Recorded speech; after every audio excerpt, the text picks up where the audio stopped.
نحمده ونصلي على رسوله الكريم اما بعد فاعوذ بالله من الشيطان الرجيم بسم الله الرحمن الرحیم لقد كان لكم في رسول الله اسوة حسنة۔ جناب میں ہوں آپ کا میزبان رضوان باسط اور آپ کی خدمت میں حاضر ہیں پروگرام جناب مفتی آن لائن لے کر، اور آج کی جو ہماری گفتگو ہے بڑی سیر حاصل ہونے والی ہے۔ پروگرام کے آغاز میں ہی زیادہ میں تمہید نہیں باندھوں گا کیونکہ وقت چونکہ آگے چل کے تھوڑا سا کم ہو جاتا ہے، جس کی وجہ سے آج ہم تمہید کم باندھیں گے اور فوراً جو ہے وہ ہم چلے جائیں گے اپنے پروگرام کی جانب۔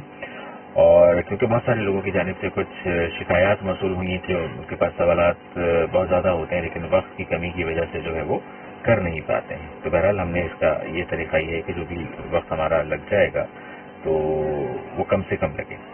تو جناب میں سب سے پہلے تو ہم یہ بتا دیتے کہ اگر آپ ہم سے رابطہ کرنا چاہتے ہیں، کوئی سوال کرنا چاہتے ہیں تو بالکل کر سکتے ہیں۔ اس کے لیے 0315000824 پر آپ ہمارے ساتھ رابطہ کر سکتے ہیں، اور ساتھ ہی ساتھ اگر آپ ایس ایم ایس کرنا چاہیں تو ایس ایم ایس بھی کر سکتے ہیں، اور ایس ایم ایس کرنے کے لیے اپنے میسج کے رائٹ آپشن میں جائیں، SPR لکھیں، اسپیس میں اپنا نام لکھیں، اسپیس میں اپنے شہر کا نام لکھیں اور پھر اسپیس دے کر جو بات آپ لکھنا چاہتے ہیں وہ لکھیں اور پھر 8881 پر سینڈ کر دیجیے۔ سر آپ کے میسیجز اور سوالات ہمیں موصول ہو جائیں گے اور ہم آپ کے پیغامات کو اور آپ کے سوالوں کا جواب ہم دے سکیں گے۔ اور سب سے پہلے ہم اپنے پروگرام میں ویلکم کریں گے، جناب خوش آمدید کہیں گے مفتی منیر احمد صاحب کو، جو کہ ہمارے پروگرام میں موجود ہیں اور آپ کی خدمت میں حاضر ہوتے ہیں، اور ایک اپنی نوعیت کا بڑا بہترین سا پروگرام جو کہ آپ کے تمام مسائل کے حل کی طرف ہم جاتے ہیں اور آپ کے سوالوں کا جواب دیتے ہیں۔ مفتی منیر صاحب ہم ان سے خوش آمدید کہیں گے اور ہم پروگرام کا باقاعدہ آغاز کریں گے۔ السلام علیکم مفتی صاحب، خیریت سے؟ وعلیکم السلام ورحمۃ اللہ، الحمدللہ۔ اچھا مفتی صاحب، آج کچھ سوالات ویسے پچھلے ہفتے کے بھی رہ گئے تھے لیکن آج ہم آپ لوگوں کے لیے، کیونکہ بہت سارے لوگوں کی جانب سے سوالات آئے ہوئے ہیں اور ان سوالات میں جو بڑی اہم بات ہے، اور ہوتا ہی ہے کہ ہمارے درمیان اگر کوئی بیمار ہو جاتا ہے، کوئی پریشانی آ جاتی ہے یا کسی بھی قسم کی کوئی پریشانی رونما ہو جاتی ہے اور بڑے مسائل میں گھر جاتے ہیں اچانک سے لوگ، لیکن بڑے ناواقف ہوتے ہیں، تو یہ ایک ضروری جز ہے کہ آج ہم اس کو اپنے پروگرام کا حصہ بنائیں، اور ہم بہت سارے لوگ جو ہیں اس پر میں یہ کہتا ہوں کہ ذرا اگنور کر دیتے ہیں، اسے لائٹ لے لیتے ہیں، جبکہ اسے لینا نہیں چاہیے۔ اور وہ کیا چیز ہے، بڑی اہم بات ہے جناب، وہ ہے صدقات۔ آج ہم صدقات پر بھی بات کریں گے، تو صدقات کی کیا اہمیت ہے اس بارے میں ہم جانیں گے آج مفتی صاحب سے، منیر احمد صاحب سے، اور کچھ آپ لوگوں کے سوالات بھی، ہم آپ لوگوں کی کال بھی ریسیو کریں گے، لیکن ہم پہلے ان باتوں کا ذرا احاطہ کر لیتے ہیں، اس کے بعد چلیں گے۔ مفتی منیر احمد صاحب پروگرام میں خوش آمدید ہیں، اور صدقات کی اہمیت کے حوالے سے آج ہم بات کریں گے، تو صدقات کی اہمیت پر ذرا روشنی ڈال دیجیے۔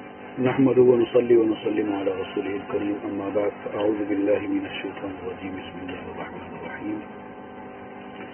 وما آتيتم من ربا ليربو في أموال الناس فلا يربو عند الله، وما آتيتم من زكاة تريدون وجه الله فأولئك هم المضعفون، وقال رسول الله صلى الله عليه وسلم ما نقصت صدقة من مال، أو كما قال عليه الصلاة والسلام۔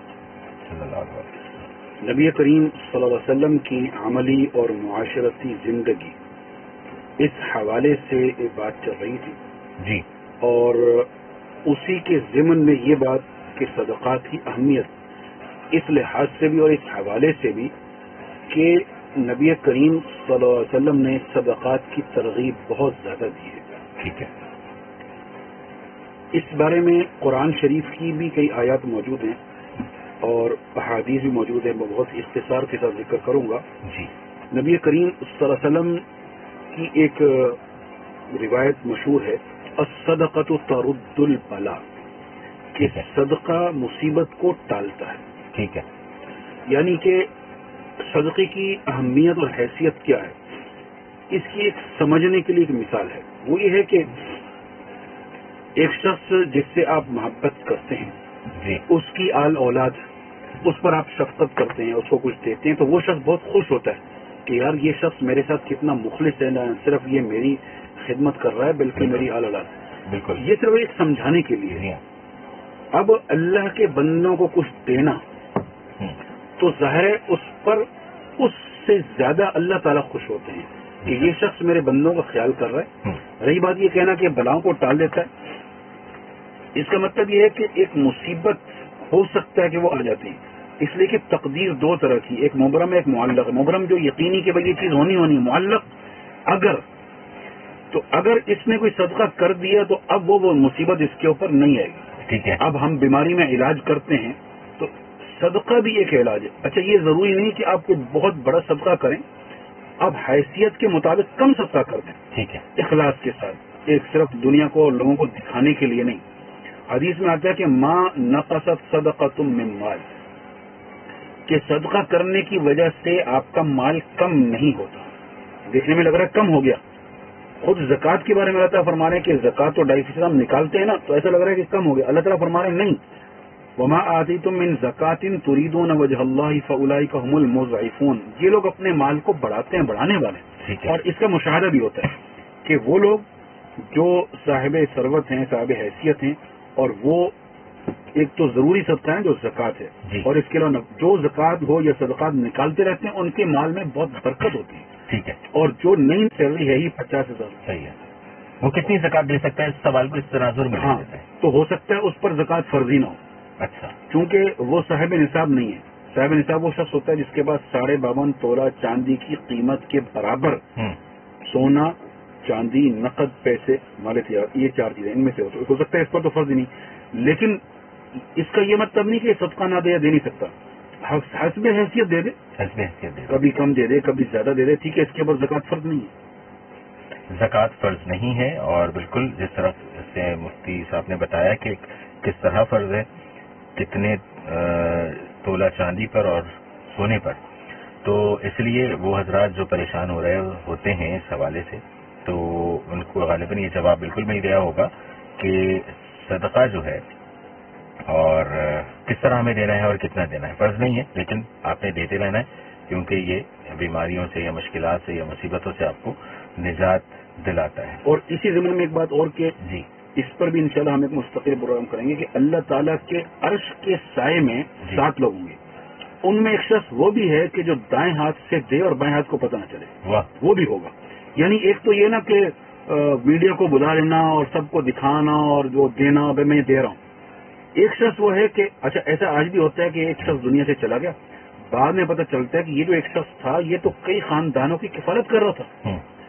کسی کو اس کے گھر والوں تک کو وہ نہیں پتا ہوتا. بالکل. تو ایسا شخص قیامت والے دن جو ہے اللہ کے سائے میں ہوگا، اللہ کے عرش کے. سبحان اللہ، سبحان اللہ. اچھا یہاں پر ایک بات ہے، ایک سوال ذہن میں آتا ہے.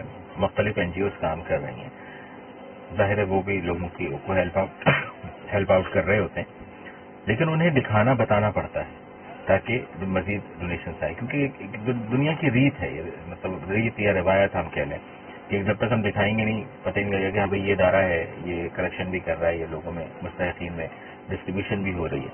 تو ان کے لیے کیا ہے کہ وہ بھی چھپائیں یا اس صورت میں دکھانا. اس کے اندر یہ بات ہے نا کہ ایک تو ہے دکھانا کہ بھائی ہم یہ کام کر رہے ہیں، وہ دکھائیں، بالکل دکھائیں، ترغیب کے لیے دکھائیں، لوگوں کو پتہ چلے بھائی یہ کام بھی ہوتا ہے. لیکن اگر وہ یہ کہتے ہیں، ایسا تنظیمیں کرتی نہیں اکثر کہ بھائی یہ جو میں خرچ کر رہا ہوں یہ عبداللہ صاحب نے دیا تھا، بھائی اس میں سے خرچ کروں، یہ مناسب نہیں ہوگا.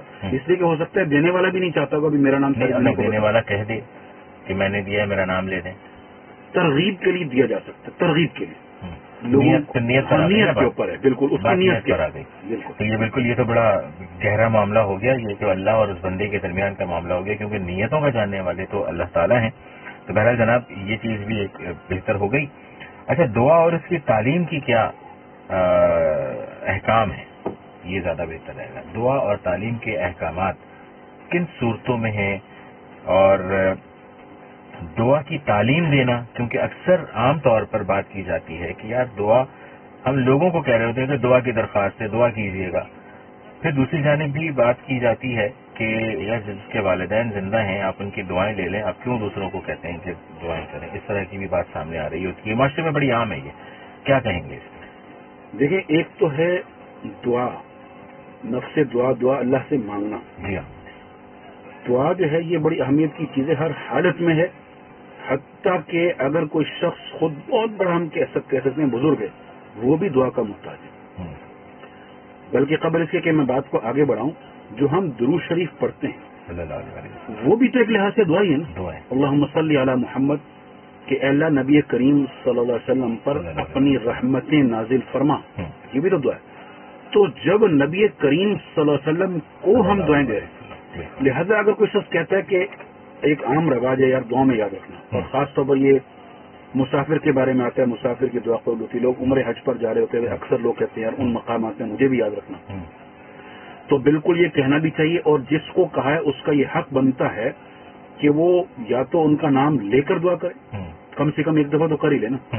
اور ایسا بھی کئی دفعہ ہوتا ہے کئی لوگوں نے کہا یاد نہیں ہے تو اجتماعی طور پر, لیکن دعا ایسی چیز ہے کہ خود نبی کریم صلی اللہ علیہ وسلم ساری زندگی بہت زیادہ مانگتے تھے اپنے لیے, اور خاص طور پر ہمارے لیے. ٹھیک ہے, راتوں کو اٹھ کر ہمارے لیے مانگتے تھے.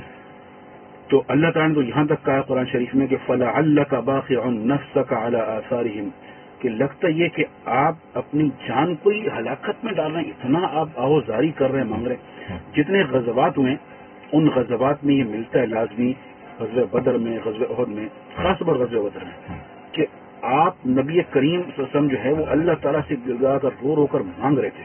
صحابہ کرام نے کہا رسول اللہ اتنی فکر, تو آپ نے فرمایا کہ اگر ہم لوگ شکست کھا گئے یا ہم لوگ ختم ہو گئے تو اس دین کو آگے کون پھیلائے گا. اتنی آپ کو فکر ہوتی تھی, امت کی فکر تھی, اپنی نہیں تھی.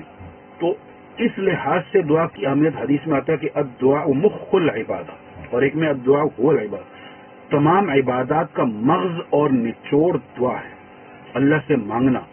مسجد فتح ہے مدینہ منورہ میں, 3 دن تک نبی کریم صلی اللہ علیہ وسلم نے دعا مانگی. پیر کو, منگل کو, بدھ والے دن ظہر اثر کے درمیان آپ کو خوشخبری آئی جہاں غزوہ خندق ہوا تھا کہ آپ کی دعا قبول ہوگی. آپ مسکراتے باہر نکلے, سب کو بتایا. تو اس کا مطلب جب نبی بھی مانگنے کا محتاج ہے اور اتنا مانگتے تھے, تو میں اور آپ تو بطریقہ والا محتاج ہیں.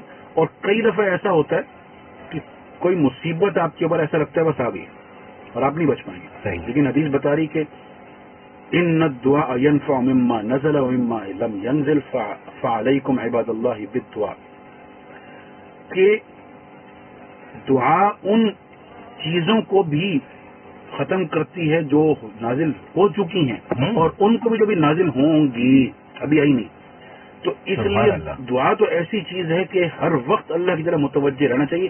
اپنے آپ کو نہیں سمجھنا چاہیے کہ میں بہت بڑا ہوں دین یا دنیا کے لحاظ سے, بلکہ جتنے بزرگ ہوتے ہیں اولیاء اللہ ہوتے ہیں اتنا ہی زیادہ مانگتے ہیں اللہ تعالیٰ سے. کیا بات ہے, کیا بات ہے. اور یہ تو ایک بڑی نالج میں اضافے والی بات ہے کہ بہت سارے لوگوں کو اس بارے میں پتہ نہیں تھا یا کم نالج تھی. تو اس پروگرام کے ذریعے آپ لوگوں تک وہ بات مفتی منیر احمد صاحب کے ذریعے پہنچتی ہے اور آپ کے مسائل جو ہیں وہ کافی حد تک حل ہو جاتے ہیں.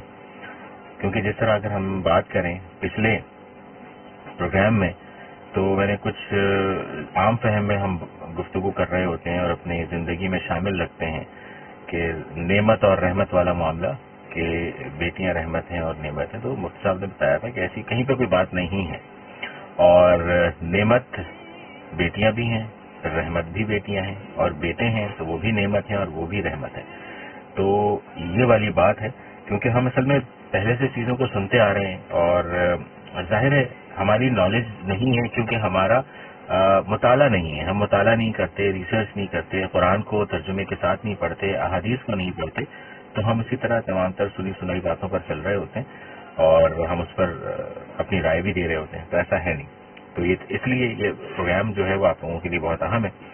اچھا جناب, اسوہ رسول اکرم صلی اللہ علیہ وآلہ وسلم سے کیا مراد ہے؟ آپ نے جب بات شروع کی تو آپ نے ایک آیت بھی پڑھی تھی کہ لقد کان لکم فی رسول اللہ اسوۃ حسنہ, اور یہ قرآن شریف کی آیت کے علاوہ ہمارے ہاں ایک عام تقیہ کلام میں بھی ہے کہ اسوہ رسول پر عمل کرو. اسوہ رسول کی حیثیت کیا ہے؟ جی ہاں, یہ تو ہم نے اسکولوں میں پڑھا تھا. بالکل. اسوہ کا ویسے لفظی مطلب ہے نمونہ.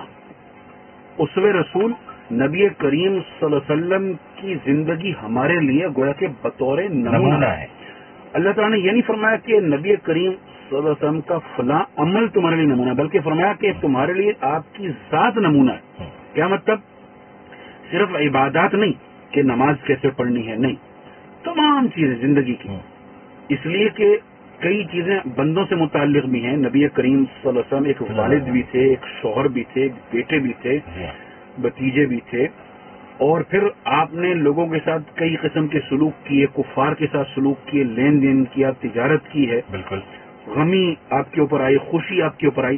تو الغرض کہ آپ کی پوری زندگی جو ہے وہ نمونہ. اسوہ کا مطلب یہاں پر یہ ہوگا کہ ہم اپنی زندگی کے ہر حصے میں ہر شعبے میں نبی کریم صلی اللہ علیہ وسلم کے عمل کے آپ نے اس موقع پر کیا کیا. اس موقع پر آپ نے ایک چھوٹی سی مثال دوں. شادیاں ہم آج اپنے بچوں کی بچیوں کی بھائی بہنوں کی کرتے ہیں. نبی کریم صلی اللہ علیہ وسلم نے بھی اپنی بیٹیوں کی شادیاں کی. تو دیکھنے کی ضرورت ہمیں یہ ہے کہ یہ دین یہ صرف مسجد تک محدود نہیں. ہم یہ دیکھیں گے جب آپ نے بیٹیوں کی شادیاں کی یا آپ نے اور شادی میں شرکت کی تو آپ نے اس وقت کیا کیا. افسوس کے ساتھ ہوتا کیا, جب ہم بیٹی کو رخصت کر رہے ہوتے ہیں تو سر کے اوپر قرآن ایک بالکل ایک رواج ہے. ٹھیک ہے, میں یہ نہیں کہوں گا کہ یہ ناجائز, لیکن سوچنے کی بات یہ کہ جو قرآن ہم نے بیٹی کے سر پر کیا ہے اس قرآن کے کئی احکام کی خلاف ورزی ہم اس وقت بھی کر رہے ہیں, اسی وقت ہم کر رہے ہیں. اس لیے کہ قرآن, اب یہ تو ایک الگ موضوع, قرآن نے تو کہا ہے کہ یہ تم شادی جو کر رہے ہو اپنی بیٹی کی کر رہے ہو نا, تو یا ایھا النبی قل لازواجک و بناتک و نساء المؤمنین یدنین علیہن من جلابیبہن, تم ساری دنیا کو اس کی زیب و زینت کیوں دکھا رہے ہو؟ کیا بات ہے, قرآن اس کے سر پر تم رکھ رہے ہو اور اسی قرآن کی اور قرآن والے کی بات کو مان نہیں رہے. تو اس میں رسول کا مطلب ہے کہ نبی کریم صلی اللہ علیہ وسلم کی زندگی کے ہر عمل کی ہم نے پیروی کرنی ہے, نقل اتارنی ہے. اچھا, کچھ میسیجز بھی ہیں اور وہ ہم لے لیتے ہیں, اپنے پروگرام میں شامل کر لیتے ہیں جو فیس بک پر ہمارے ساتھ براہ راست ہمیں دیکھ رہے ہیں. عابد امیر صاحب کہتے ہیں مفتی صاحب یہ جنت کہاں پر ہے؟ ایک سوال آتا ہے دماغ میں, اور جنت کیسی ہے, کوئی محل ہے, کچھ بتائیں اس حوالے سے, اور بچوں کو بتانا ہے مجھے. جنت کے بارے میں یہ ہے کہ اس کے بارے میں 100% تو نہیں بتایا گیا کہاں پر ہے, لیکن روایات سے یہ بات ملتی ہے کہ جنت جو ہے نا وہ آسمانوں میں ہے, آسمانوں میں بنائی جائے گی. اب یہ کہ جیسے یہ کہہ رہے ہیں کہ محل ہے یا کیا ہے, تو حدیث میں تو یہاں تک آیا ہے کہ ایک ادنا جنتی اس کی جنت کیسی ہوگی. یہ جو پوری دنیا ہے نا جس کے ہم بڑے مشتاق ہوتے ہیں کہ فلانی جگہ جائیں, ادھر جائیں گھومنے, یورپ جائیں فلانی, ایک ادنا جنتی کو اس دنیا کی 10 گنا زیادہ ملے گی. اچھا, 10 گنا زیادہ, ماشاء اللہ. تو اس سے پتہ چلتا ہے کہ اچھا یہ حتمی بات ہے, یہ تو بات حتمی ہے.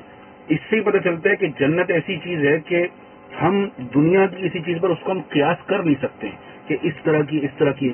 وَلَكُمْ فِيهَا مَا تَشْتَهِي أَنفُسُكُمْ, قرآن شریف میں یہ کہ جو کچھ تمہارا دل چاہے گا جنت میں تمہیں وہ سب کچھ ملے گا. بس ذرا سے تمہارے دل میں خیال آیا, خواہش پیدا ہوئی, فوراً جیسے وہ چراغ کہتے ہیں آج کل ایک محاورہ ہے, فٹافٹ اس وقت جیسے جو ہے ذہن میں بات آئی اللہ تعالیٰ فوراً وہ چیز دے دیں گے جو بھی چیز ہوگی. تو جنت جو ہے نا وہ تو قرآن شریف میں بھی اس کے کئی جگہ پر نقشے کھینچے گئے, مثل الجنت التی وعد المتقون, اور آگے پھر ہے کہ 4 طرح کی نہریں ہوں گی, اور پھر اور بھی کئی جگہ پر. لیکن یہ کہنا کہ اس جگہ پر جنت ہے ایسا کہیں بھی نہیں ہے. تو کہا یہ جاتا ہے کہ جنت جو ہے یہ آسمانوں میں بنا دی جائے گی اور جہنم زمین میں ہوگی, سوائے اس کے کہ جتنی بھی مساجد ہیں ان تمام کی تمام مساجد کو اٹھا کر جنت میں شامل کر دیا جائے. ٹھیک ہے, باقی جہنم جو ہے وہ زمین میں ہوگی اور جنت آسمانوں میں ہوگی. جنت آسمانوں میں ہوگی, یعنی کہ ابھی جنت بنی نہیں ہے. بنی ہوئی ہوگی, بنی ہوئی ہے, ہمارے علم میں نہیں کہ اچھا وہ کس جگہ پر بنی ہوئی ہے, کیا وہ پہلے آسمان میں ہے, دوسرے آسمان میں ہے, اس طریقے کی کوئی حصی بات ہے وہ ہم نہیں کر سکتے.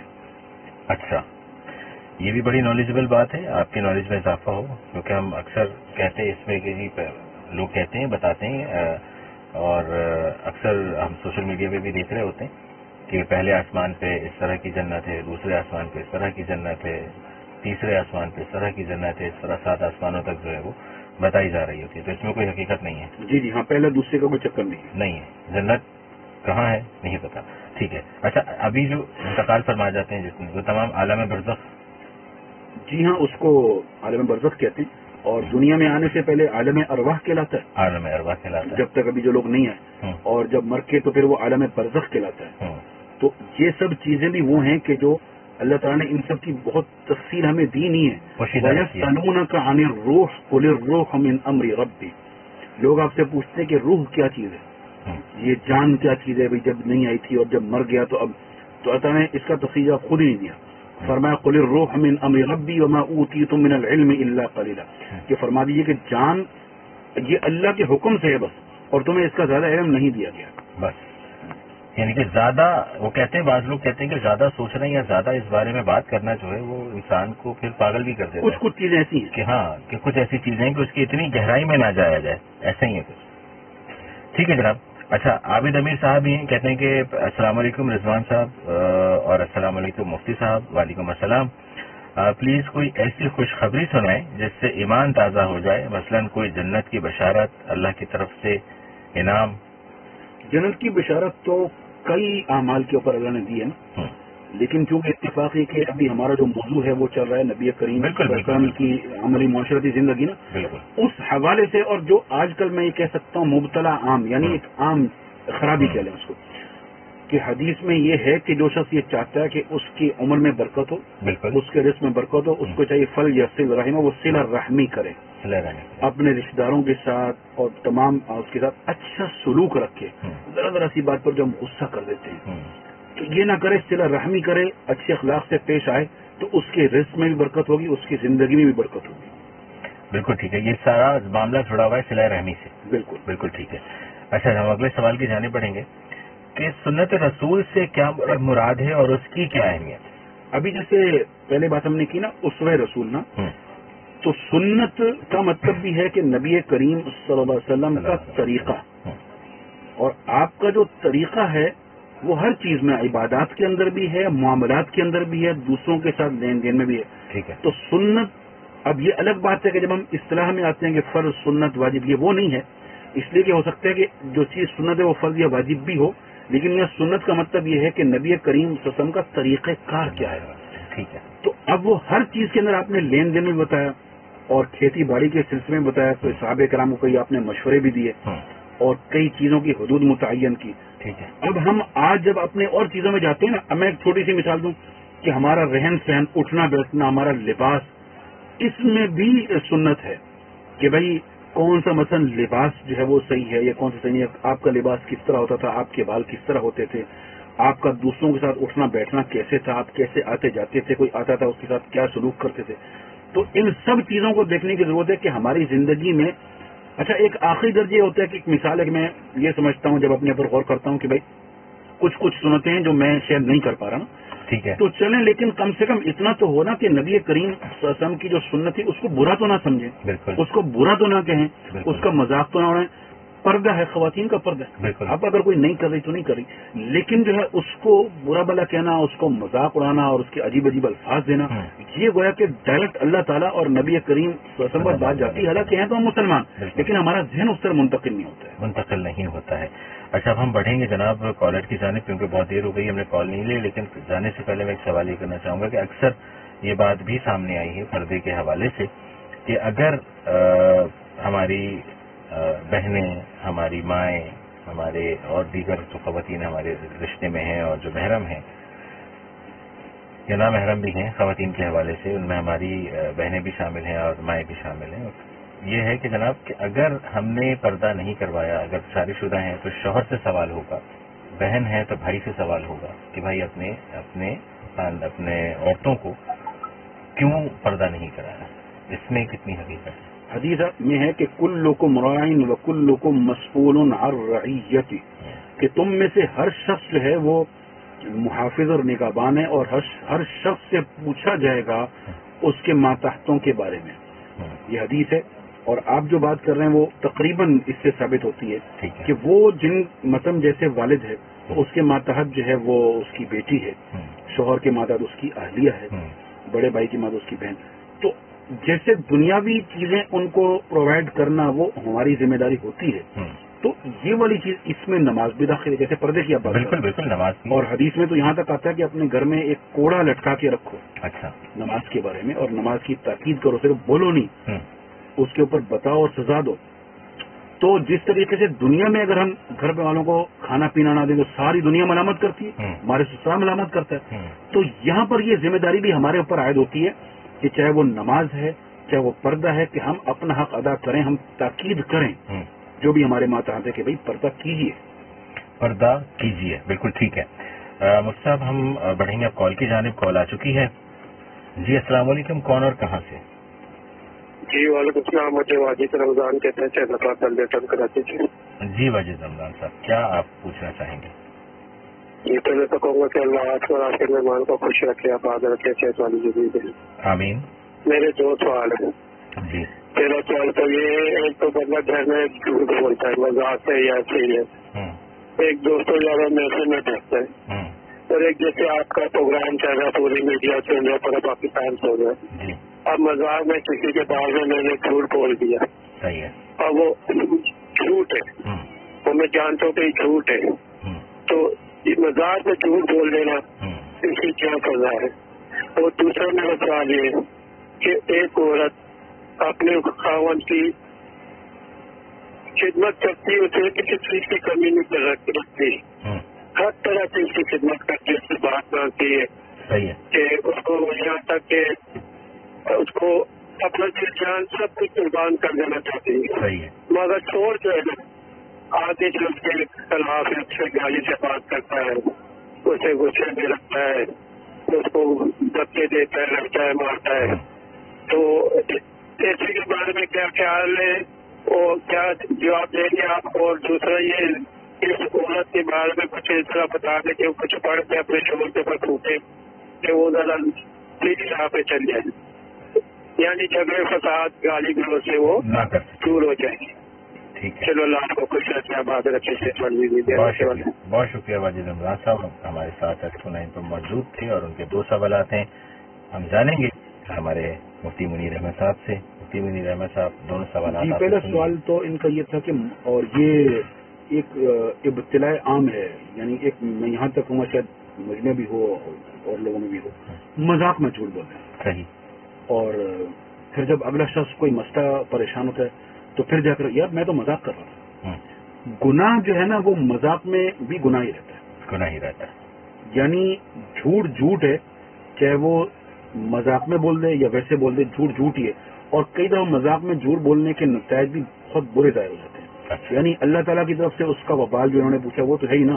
یہاں تک کہ لعنت اللہ والملائکۃ والناس، اللہ کی لعنت جھوٹے کے بارے میں یہاں تک ہے. تو اللہ نے جو حکم دیا نا کہ وہ جتنی وہ قول الزور، جھوٹی بات سے بچو، وہ صرف یہ نہیں کہا کہ سیریس ہو تو بچو، اس کا اطلاق مذاق پر بھی ہوتا ہے. بلکہ میں اس لحاظ سے اس کو کہوں گا کہ یہ بڑا گناہ ہے. بڑا گناہ کیوں کہ ہم اکثر لوگ اس کو سمجھتے ہی نہیں ہیں، کہتے ہیں ہم نے تو مذاق میں جھوٹ بولا. تو ایک تو یہ ان کے سوال کا جواب آ گیا کہ مذاق میں جھوٹ بھی گناہ ہے اور بڑا گناہ ہے. اچھا، بڑا ہی گناہ ہے. جی بالکل بڑا گناہ ہے، شمار نہیں ہوگا، گناہ کبیرہ ہے. کبیرہ بالکل. اور اگر اس میں کسی کی کوئی حق تلفی ہوئی ہے تو پھر یہ شخص اس اللہ سے تو معافی مانگے گا، اس سے بھی پرسنل جا کر معذرت کریں کہ یار میں نے آپ سے اگر مذاق میں آپ کے بارے میں کوئی بات کہہ دی ہے تو میں آپ سے معذرت چاہتا ہوں. کیونکہ صرف اللہ کے معاف کرنے سے، معافی مانگنے سے نہیں، بلکہ اگر کسی کا کوئی معاملہ آ رہا ہے تو اس سے بھی معافی مانگنی پڑے گی. دوسری بات جو انہوں نے کی ہے، یہاں انہوں نے یہ کہا کہ خاتون کے بارے میں یہ جانبین سے ہوتا ہے کہ کبھی مرد اور کبھی خاتون، کوئی ایک تو بالکل صحیح اور دوسرا جو ہے وہ اس کا حق ادا نہیں کر رہا، اس کو برا بھلا کہنا اور اس کو مارنا پیٹنا جو بھی ہے خیال رکھنے کے باوجود. جی.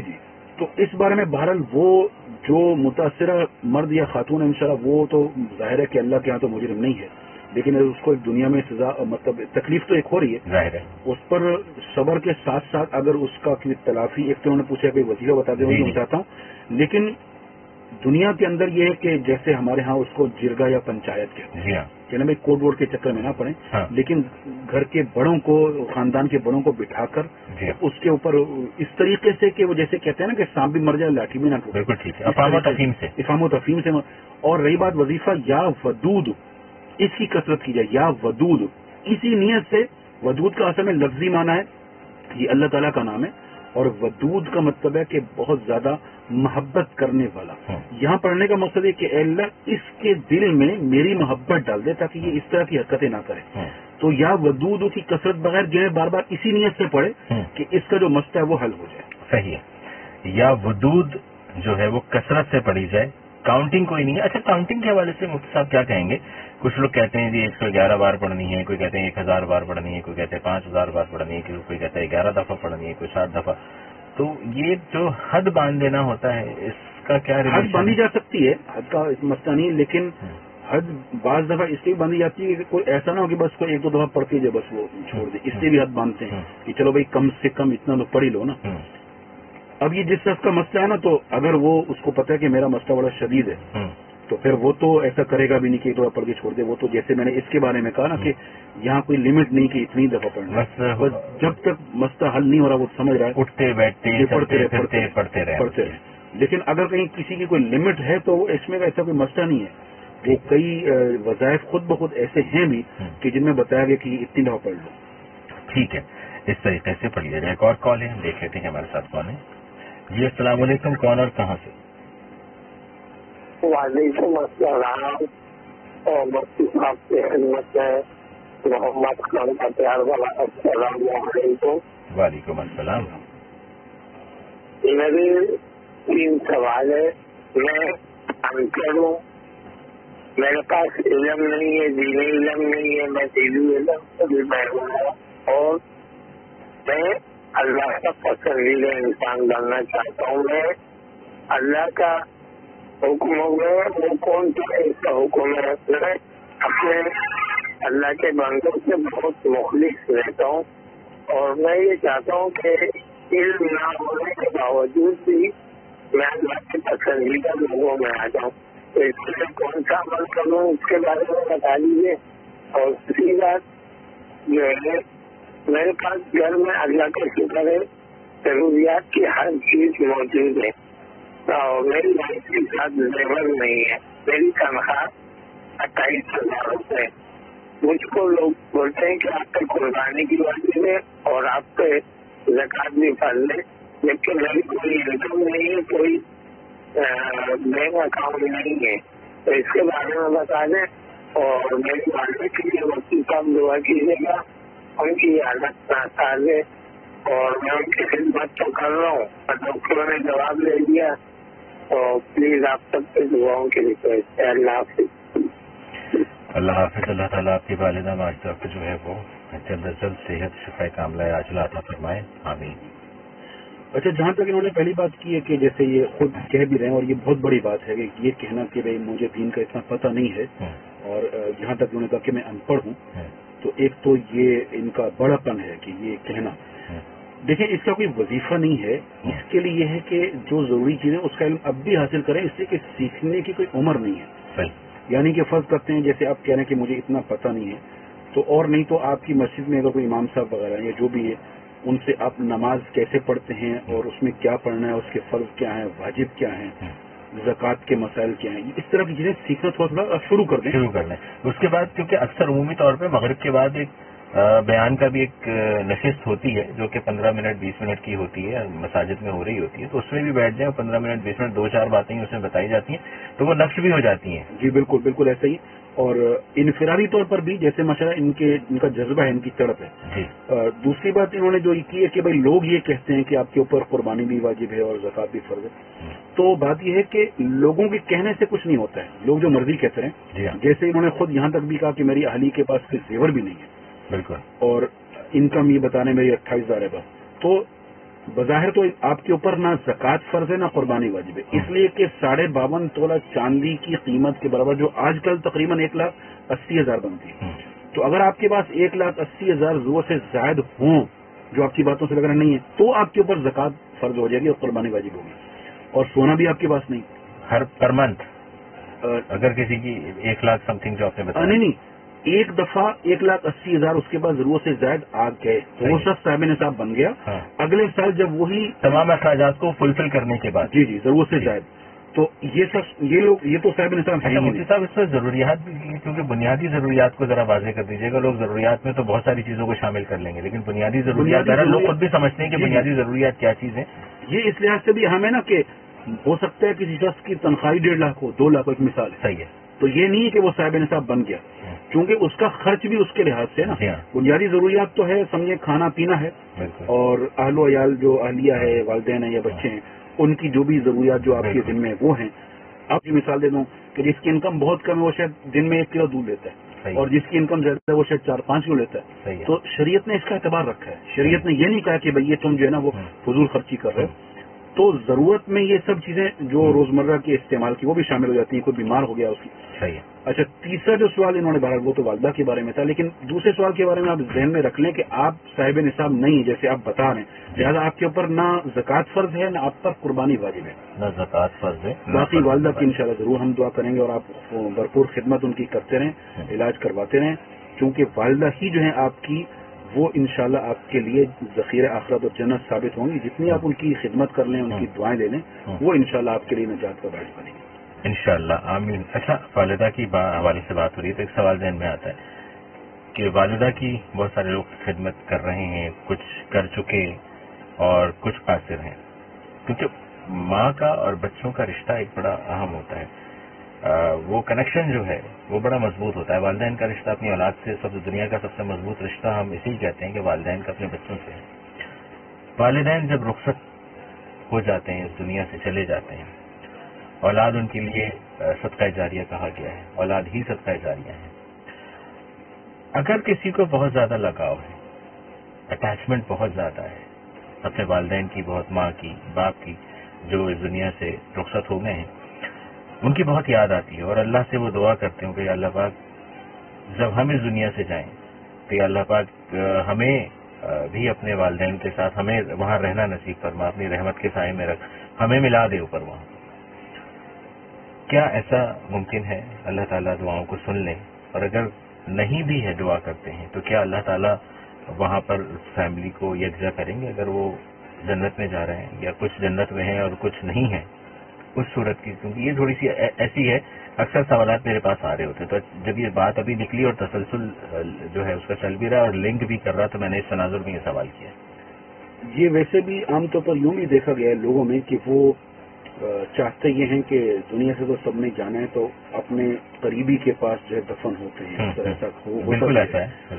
تو اس چیز کی تمنا کرنا یا دعا کرنا بالکل ٹھیک ہے کہ یا اللہ ہمیں مطلب صرف جنت ہی نہیں بلکہ مرنے کے بعد جیسے عالم برزخ کہ وہاں بھی ہمیں اکٹھے فرما اور جنت میں بھی ہمیں اکٹھے فرما، یہ دعا کرنی چاہیے اور تمنا خواہش رکھنی چاہیے اس بات کی. ٹھیک ہے. اور رہی بات یہ کہ صدقہ جاریہ، تو صدقہ جاریہ جو ہے نا وہ اولاد کو چاہیے، خاص طور پر جن کی اپنے ان سے محبت زیادہ، سب کی ہوتی ہے بالکل، لیکن بعض کا لگاؤ زیادہ ہوتا ہے. جی ہاں. تو ایک تو یہ نا کہ کوئی صدقہ کر دیا، لیکن ایک صدقہ وقتی ہے کہ آپ نے کسی کو کچھ کھلا دیا پلا دیا، وہ بھی ہے، اس کا ثواب بھی ملتا ہے. لیکن کوئی ایسا کام کر لیا گیا والدین میں سے کسی ایک کے لیے، دونوں کے لیے، کہ اس کا مستقل لگاتار ہی ثواب ملتا ہی رہے. ہاں. تو جیسے اس کی بہت سی مثالیں ہو سکتی ہیں کہ آپ نے کہیں کنواں کھدوا دیا، کہیں بورنگ کروا دی، اب اس کے پانی سے کئی لوگ حتیٰ کہ اور تو کیا پرندے بھی مستفید ہو رہے ہیں، کافی لوگ بھی مستفید، تو ان سب چیزوں کا ثواب آپ کے والد یا والدوں کو مسجد بنوا دی، کوئی بھی مسجد میں آپ نے وہ دریا بچھا دی نماز کے لیے، تو یا کسی کوئی حفظ کر رہا ہے قرآن دلوا دیا، اس طرح مطلب کئی چیزیں صدقہ جاریہ کا کام، اور یہ کم پیسوں میں بعض دفعہ ہو جاتا ہے. تو ایسا کر لیا جائے والدین کے لیے تو وہ زیادہ بہتر ہوتا ہے. باقی جو وقتی صدقہ ہے وہ بھی کرنا چاہیے جیسا کہ لوگ کرتے ہیں، لیکن کئی دفعہ ایسا بھی ہوتا ہے کہ وقتی صدقے پر لاکھوں خرچ ہو جاتا ہے، حالانکہ وہ جو صدقہ جاریہ شاید وہ 20-30 ہزار میں بھی ہو سکتا ہے. بالکل. تو اس کو بھی ترجیح دینی چاہیے. صحیح ہے. اچھا، صدقہ جو ہے وہ حسب توفیق دیا جا سکتا ہے جو آپ کی استطاعت ہے. بالکل اسی طرح کال اور آ چکی، دیکھتے ہیں کون ہے ہمارے ساتھ. جی السلام علیکم، کون اور کہاں سے؟ السلام علیکم، یاسین بول رہا ہوں مفتی صاحب کو. السلام علیکم. وعلیکم السلام. جی مفتی صاحب کا میرا ایک سوال ہے، دیکھیں ہمیں جب سے پیدا ہوئے ہم یہ سمجھے میں آ رہے ہیں کہ موت مقرر ہے، موت پلانٹ سے ہونا ہی ہے، یہ سمجھے آ رہے ہیں بچپن سے. جی ابھی کتنا لکھا ہوا ہے آپ کے جو فلسطین کے بچوں کو مارا جا رہا ہے ان کا کیا کیسے لکھا ہوا تھا اللہ پاک کی طرف سے، میں یہ معلوم کرنا چاہ رہا تھا. ٹھیک ہے. ٹھیک ہے یاسین صاحب، بہت شکریہ. جی مفتی صاحب. دیکھیں، تقدیر اور اللہ کا علم ہونا ایک اور چیز ہے. قبل اس کے کہ وہ فلسطین کے بچوں والا میں جواب دوں، اس کی مثال یہ ہے کہ جیسے خود انہوں نے کہا اور صحیح کہا کہ موت کا وقت بھی مقرر ہے اور یہ کیسے مرے گا، کہاں مرے گا، یہ بھی اللہ کے علم میں ہے تقدیر. اب ایک شخص ہے، کسی نے قتل کر دیا اور اس کو کوئی شخص پکڑتا ہے، اس کو سزا دیتا ہے، کہتے ہیں بھائی یار یہ تو تقدیر میں لکھا ہوا تھا نا کہ میں اس کو ماروں گا اور میں قتل کروں گا، تو اس میں تو میرا کوئی قصور نہیں ہے. یا ایک شخص جو ہے وہ ایکسیڈنٹ میں مر جاتا ہے، شہید ہو جاتا ہے، تو وہ جس نے ایکسیڈنٹ کیا اس کو کوئی پکڑتا ہے، وہ کہتا ہے بھائی یہ تو لکھا ہوا. فلسطین کے اندر جو اس وقت حالات ہیں، چاہے وہ بچے ہیں یا وہ بڑے ہیں جو شہید ہو رہے ہیں، یہ اللہ کے علم میں تو تھا اور ہے، ایک تقدیر جو ہونی تھی وہ ہے. لیکن اس کا یہ مطلب نہیں ہے کہ اللہ تعالیٰ اس سے خوش بھی ہیں یا ہم لوگوں کی اس پر کوئی پکڑ نہیں ہے، ایسا نہیں ہے. اللہ کے علم میں تھا کہ ایسا ہوگا، صحیح ہے. اللہ کے علم میں یہ بھی ہے کہ اب آئندہ آگے کیا ہونا ہے، لیکن اس کے احکام نافذ ہوں گے.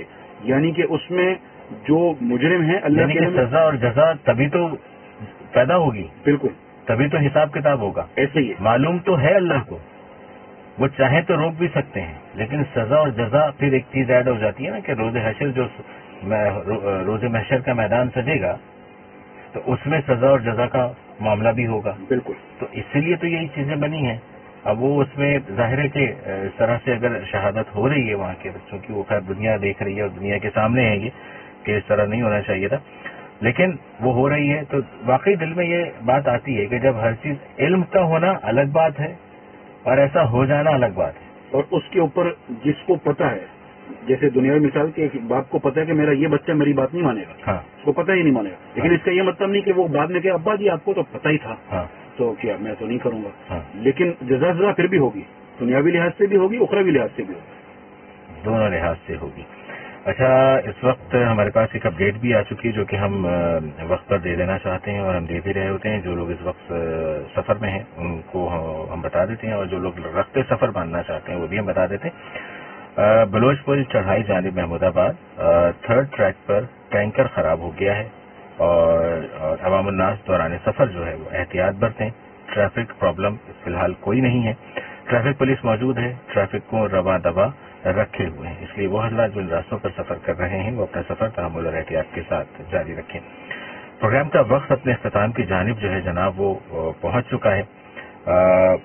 جاتے جاتے ہم چاہیں گے کہ شارٹ تھوڑا سا ہم جواب لے لیتے ہیں کہ اتباع سنت کیا ہے، اور صحابہ کرام رضوان اللہ علیہم کی اتباع سنت کی کچھ مثالیں دے دیجیے. ہمارے پاس فقط 2 منٹ. ٹھیک ہے.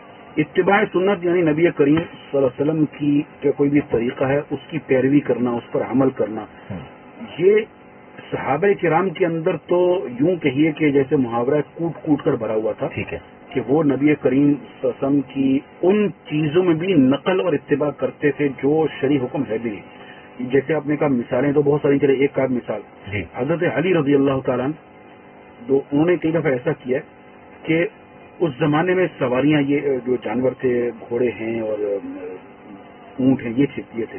جب اس وقت بیٹھنے لگتے تھے اس سے پہلے وہ کیا کرتے تھے، 3 دفعہ بسم اللہ پڑھتے تھے، بیٹھ کر 3 دفعہ الحمدللہ پڑھتے تھے، پھر جو دعا ہے سواری کی سبحان اللہ سب پھر پڑھتے تھے وہ، اور پھر الحمدللہ 3 دفعہ، پھر مسکراتے تھے. اچھا، ماشاءاللہ. صحابہ کرام نے پوچھا کہ یہ کیا ہے. انہوں نے کہا کہ اصل میں نے ایک دفعہ نبی کریم صلی اللہ علیہ وسلم کو دیکھا کہ سیم آپ نے ایسا ہی کیا جیسے میں کر رہا ہوں، وہی پڑھا اور آخر میں آپ مسکرائے، تو میں آپ کی نقل میں اور آپ کی محبت میں یہ کر رہا ہوں. واہ. حضرت عبداللہ ابن عمر رضی اللہ عنہ مشہور صحابی ہیں، آخری عمر میں نابینا ہو گئے تھے.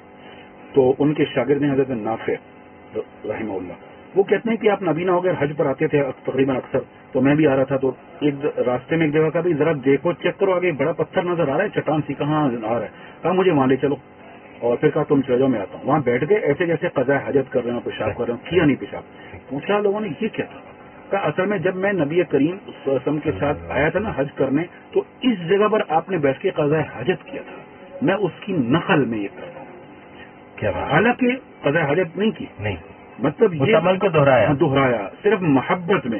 نبی کریم صلی اللہ علیہ وسلم کی اتباع سنت کی محبت میں صحابہ کرام یہاں تک کرتے تھے.